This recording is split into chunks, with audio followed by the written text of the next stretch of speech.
Hello, and thank you for joining us for another segment of Ask the Therapist. Today, we have a returning guest, Dr. Sara Ruebelt, and Sara Ruebelt has been with us before. How are you today, Sara? Wonderful. Pleasure to see you. Wonderful to have you again. You're so beautiful and has such a wonderful spirit. I love having her on our show. Dr. Ruebelt, would you mind reintroducing yourself to our audience? Of course, yes. My name is Sara Ruebelt. I am a family therapist. I am currently practicing in Clayton, Missouri, Clayton area, and I have recently moved from Davis, California, and I am returning home in some ways, and I'm a graduate from St. Louis University, so it's definitely a feeling of returning home. And yes, I'm happy to be at your show again. Sure. So we want to kind of pick up a little bit from where we left off at the last segment. We covered some of your practice methods and some of the things that you like to consider yourself a specialist in or you focus on. So one of the things that we did not go in depth about was exactly what your practice approach is. How would you describe your approach with your clients? Of course. I incorporate a variety of different approaches and school of thoughts. For example, when I do couples therapy, I'm really fond of emotionally focused therapy, and I like to think of myself as a social constructivist because I believe in social constructivist theory, and the premise is that multiple realities exist at one time. Sure. And I think especially as a multicultural therapist, someone who likes to basically help people from different parts of the world, from different cultural backgrounds, different orientations, sexual identities, anything that really falls under the category of diversity. I believe that I need to come from a not knowing stance as a therapist, and just I believe in multiple realities existing at one time, and I truly try to explore where my clients are coming from, what their background is. I oftentimes do a full assessment on the first session to really get to know their background, and that entails doing a genogram, but a lifeline exercise, and getting to know their context. That's so important to me. That's understanding their realities and getting to know, and collaboratively. So my approach is very collaborative. I want to work with individuals so that together we can find out what basically how we can improve their quality of life.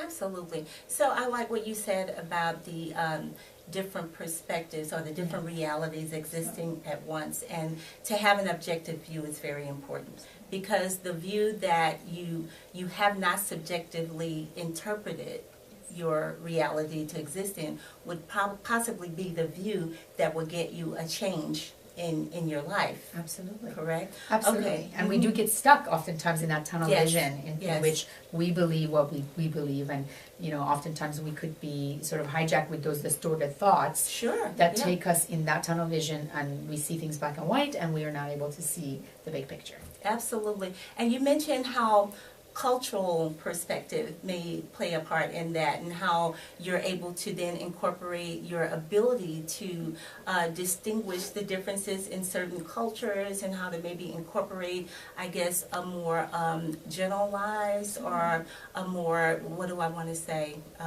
I guess open perspective to get whatever culture it is to incorporate their ideas and their concepts into a more generalized perspective. So how does then maybe some cultural stigmas or biases, how does that play into addressing those perspectives that they may have that's based on cultural awareness? Absolutely. Well, I'll just dive into some of the research that I've done, with my dissertation at UC Davis, and with St. Louis University at UC Davis. Basically, the idea of cross cultures, in particular, let's give the example of intermarriage, for example. Two people coming from two different cultures, two different backgrounds. And oftentimes people think that those differences tear them apart, and they're not seeing things eye to eye. But at the end of the day, those two people got together because of the commonalities that they share. Things that they actually have in common, like values, the meaning of life, the things that's important. And so I think that is so incredibly significant to actually draw those commonalities and the values that they share, and let them see that, but also highlight the differences that do exist, and to how to appreciate those differences as opposed to be threatened by it. But back to the cross-cultural, I think you mentioned something about the stigmas, correct? The stigmas, well, we can start with the stigmas of therapy. I think that exists in all cultures, right? There's so much stigma to this day in our profession as to why people don't like to seek help or don't want to proceed. You know, one of them could be that whole idea of if I go seek someone's help, that could mean something negative, like I am not capable, I'm not strong enough, I'm not, you know, or worst case scenario, something is wrong with me, I'm going to be labeled. And I think that, you know, to sort of give that whole history of how this came about, I mean, I think that the DSM, the diagnostic criteria, didn't help with that, because once you're given a label, a lot of times people feel that label is stuck with them for life.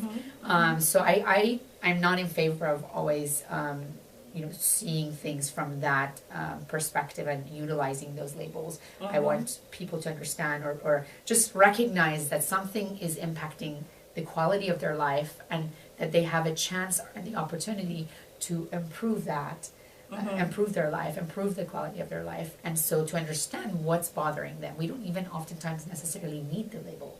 But of course it helps to know, yes, I'm suffering from depression, for example. I'm suffering from constant, you know, anxiety, panic attacks. These things are true aspects of reality for a lot of people. Symptoms too that they're having. So when you say that, when you're talking to a person, and I want to go back to the couples, I think, because I thought you made a really good, important point with the couples. When you said, instead of focusing on what the differences they have, that you look at the commonalities and they build from there, and how the differences could then become, you do want to focus on it, because that's usually what's causing a gap between them, or standing as a barrier, or the differences. So you're looking at the differences then as an opportunity to learn and to grow and to build, because they get to share the cultures that way. So I just wanted to highlight that point a little bit, because I thought that was very important. Because oftentimes when people come to us with what they consider an issue or a problem or a barrier, if it's again, using that perspective window, if it's looked at from another perspective of being an opportunity to grow, then you can build from that. You don't dismiss it or discount the problem, but you're building from it. So that was important to know. Now, with the stigmas, the cultural stigmas, where you say that the person may decide, because they're having the problem of anxiety or whatever the label is, that we're not wanting to look at the diagnosis, but you're still wanting to address the symptoms, of course, and challenge the symptoms without because the focusing symptoms are on real, and they are, you know, collaboratively mentioned in working with someone. They're going to come in and talk about how, for example, they're losing appetite, they're not sleeping well, they're having thoughts of not wanting to be alive, they're having you know, just a disconnect from life altogether, or loss of meaning about all the things that matter most to them. And so all these things are actually experienced by individuals, and oftentimes they're feeling extremely alone and isolated, back to the whole floodgate of distorted thoughts coming through, which is oftentimes, you know, many categories such as all or nothing thinking, black and white thinking, generalizing, you know, and this is actually happening on a daily basis for individuals who are suffering from depression, anxiety, you know, the kind of despair that really makes you not want to get out of bed, not want to connect with anyone, not want to leave the house, you know, to do any of the activities you used to love doing, whether that is, you know, singing, dancing, I mean, even just going and to the gym and exercising. You know, when you recognize that you're not doing those things and you're completely disconnecting yourself, I urge people to just be honest with themselves and say, am I happy? You know, asking that question is so important. Am I happy? Am I truly living the life that I've always wanted? If the answer is no, well, you deserve more. You deserve to seek help. And I think that in our profession, that's what we're there for. And it's not about putting anyone in a box and putting a category or a label on them. So, but to say a little bit more about how these stigmas are created and cross cultures, you know, I think that oftentimes people shy away from seeking help from a professional. Sometimes, you know, even they might rely on their religion. I mean, to think, for example, that all they need is the spirituality aspect, which I think I honor that, and I just want to say that those things can be incorporated in the therapy work that they end up doing with their therapist. It's absolutely honored, and it's absolutely important. It's part of their identity. But again, it doesn't have to be all or nothing. It doesn't have to be one or the other. It can be incorporated.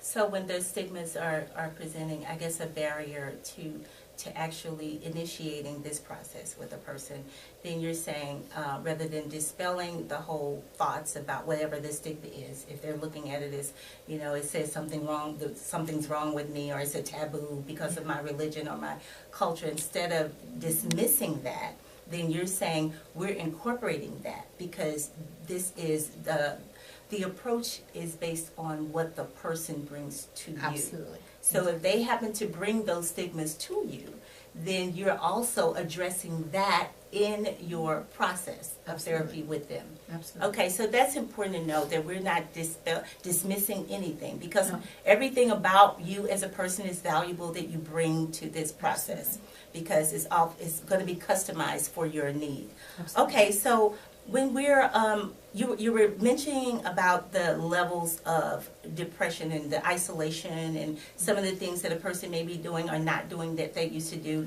because when we use the term happy, sometimes, of course, there's relative to each individual what happy means to them. So when they're not then involved in some of the activities that they used to be, or they're finding themselves not wanting to be around people or isolating, what would you say would be the first step that they would need to take if they want to see change in their behavior?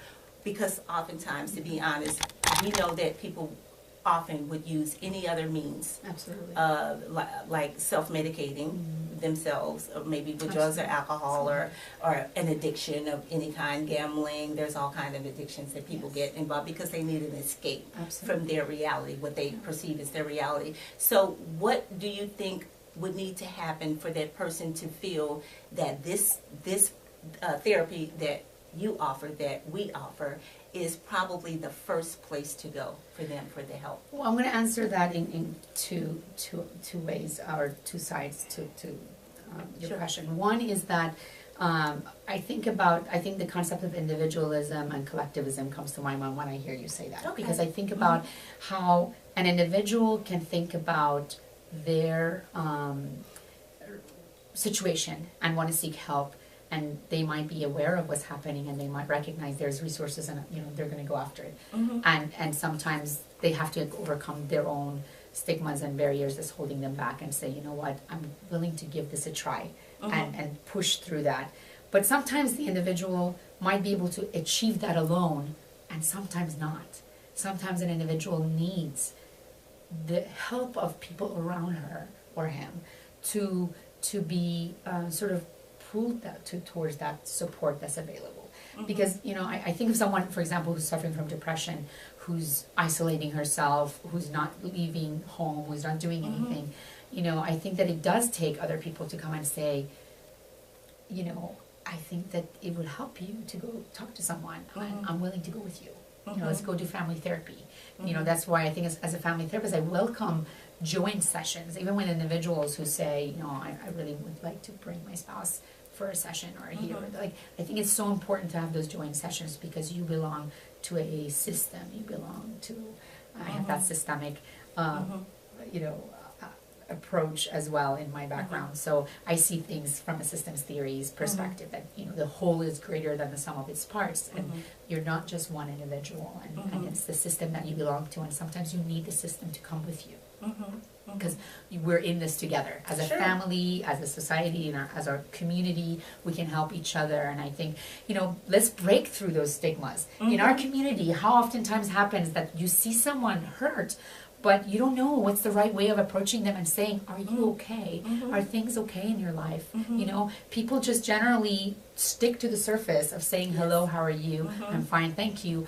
And they shy away from digging deeper with each other to say, hey, I notice, you know, you haven't been coming, I don't know, to PTO meetings or to church or to even Zumba class or whatever, you know, I'm giving examples, but you know what, Zumba class. People don't say that. I know, I love Zumba. I love Zumba. I just came up with that. That's just my world. She just reminded me. But you know, I'm depressed. I just haven't been busy. I've been there. But you know, I think that I guess I'm encouraging people to reach out to one another more, to collectively see our battle against depression and anxiety and trauma and all those things to be something that we do as a whole. It's not one individual. It's not a war against that one person. Yes. We're all in this together, and we need each other to help and connect. And the connection is the answer. You know, the disconnect is the poison of all things and the cause of all these illnesses, emotional ailments.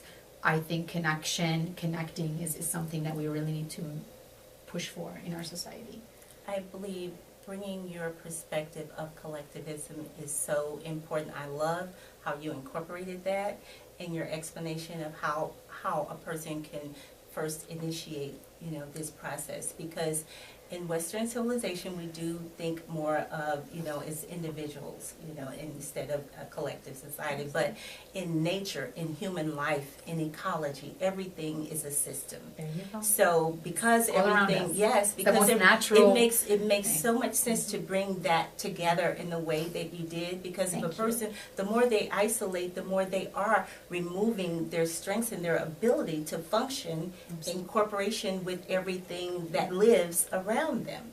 So I think, you know, just taking that message alone, if you're thinking that, you know, I'm in this by myself, I'm feeling bad, I'm depressed, I don't want to be around people, but when you think about what you're pulling away from, you're pulling away from the very energy, the very support that can help you get better. And what we bring as therapists, obviously, and what Sara so beautifully described, is we bring the ability for you to utilize the strengths that you have and the awareness that you have to at least open yourself up to the other perspectives. And to connect to someone outside yourself. And I think the therapeutic relationship provides the safety.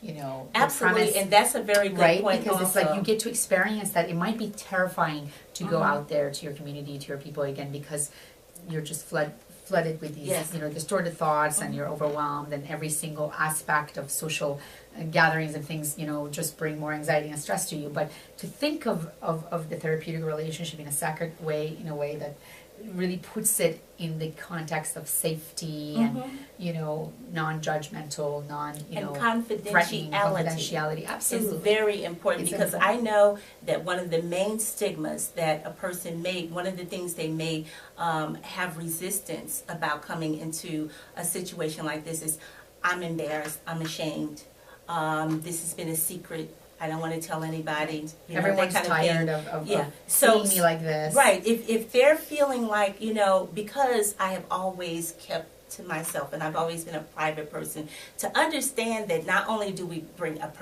professional perspective where we're trained and have the ability to deal with whatever it comes out and whatever is exposed, but that your information is also confidential. So you have an unbiased person that is not associated with you, that's a professional, and it's also confidential. That piece right there is usually what makes sessions work and effective for me, because if a person could come in and totally be like, here it all is, and just lay it out there, that is therapeutic in itself. Absolutely. Correct? I couldn't agree more. And I want to add to this, I want to also say that there's a lot of us out there who are providing therapy in different school of thought and different theoretical, you know, approaches.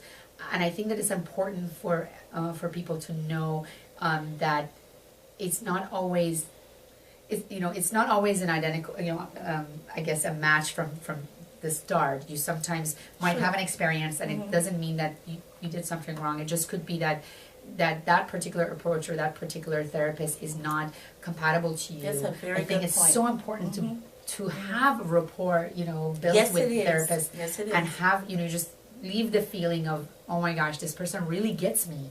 This individual truly understands me. I truly feel empathized with. I truly feel identified as, you know, a human being. My voice is being heard. And that connection is everything. I mean, that's the biggest part of, I would say, therapeutic success. It sure it is. Right? Yes. And so that, The so relationship. I think that oftentimes people don't talk about that. I hear oftentimes people have experiences they, because I've spoken to people in different, you know, parts of life, and, you know, ask them what their experience have been in therapy, have they ever, and people often say things like, you know, it's just not for me. I tried it once and it just didn't and it was feel possibly right. the It wasn't relationship right. I didn't with have a that connection. therapist. I didn't feel like this person understood me. And not that I want to defend that therapist. I think that, you know, again, all of us may have a situation where someone just didn't connect. And that's totally normal, and it's nothing is wrong with you wanting to try someone else. I just would not want them to give up. Don't give up on the process. It's important it possibly was just the match of the therapist. Absolutely. Okay, well, definitely we have hit on several topics that I'm sure has been very helpful for our listeners. And we definitely want to highlight all your information again, but as you know, we're using 2 venues for this show. So if you would like to, again, give us some information about how a person may contact you if they'd like to set up an appointment with you. Absolutely. I think the best way to reach me is through phone or email. Okay. Text messages are also welcome. But yes, I am also on Psychology Today Therapy Directory and Psychotherapy St. Louis.